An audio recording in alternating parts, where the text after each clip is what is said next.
Un des objectifs de l'espace des inventions, c'est de changer un peu la perception que les gens peuvent avoir des sciences et des techniques où on a souvent cette idée « Ah, la science c'est difficile, les techniques c'est compliqué, ça ne m'intéresse pas trop », mais de leur montrer que la science c'est notre vie, c'est notre monde, et puis que les techniques, peut-être bien que parfois c'est compliqué, mais on peut plus s'en passer. Je m'appelle Emmanuelle Giacometti et je suis la directrice de l'espace des inventions, qui est un espace d'éveil scientifique et technique pour les enfants à Lausanne. J'ai fait des études de physique parce que j'avais un intérêt pour cette science assez fondamentale et que je n'étais pas encore du tout dans une préoccupation professionnelle, mais plus dans un intérêt de la science au sens profond du terme.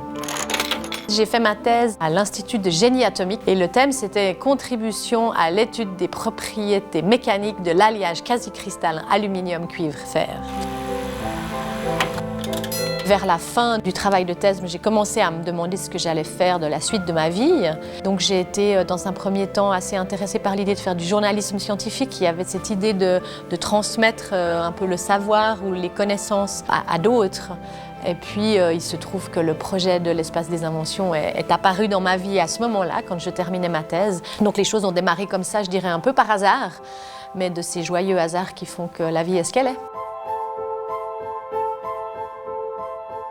C'est vraiment un espace qui a pour mission d'éveiller la curiosité des enfants, des grands-enfants, des adultes, de tout le monde sur tout ce qui a trait à la science et à la technique. Et tout ça par des moyens très interactifs, donc on crée des expositions où on manipule, où on fait des choses, où on s'approprie quelque part un petit peu la démarche expérimentale.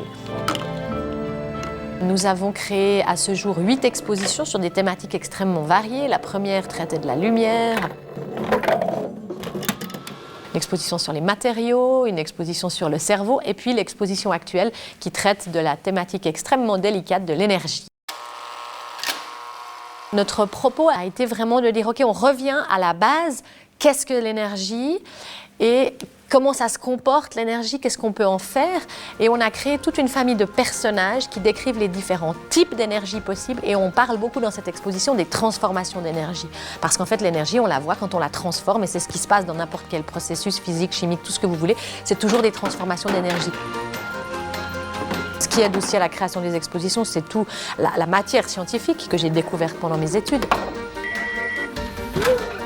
Quand les gens viennent à l'espace des inventions, nos ambitions ne sont pas qu'ils ressortent de là en ayant retenu toutes les choses qu'on aborde dans l'exposition, parce que clairement, ce n'est pas possible.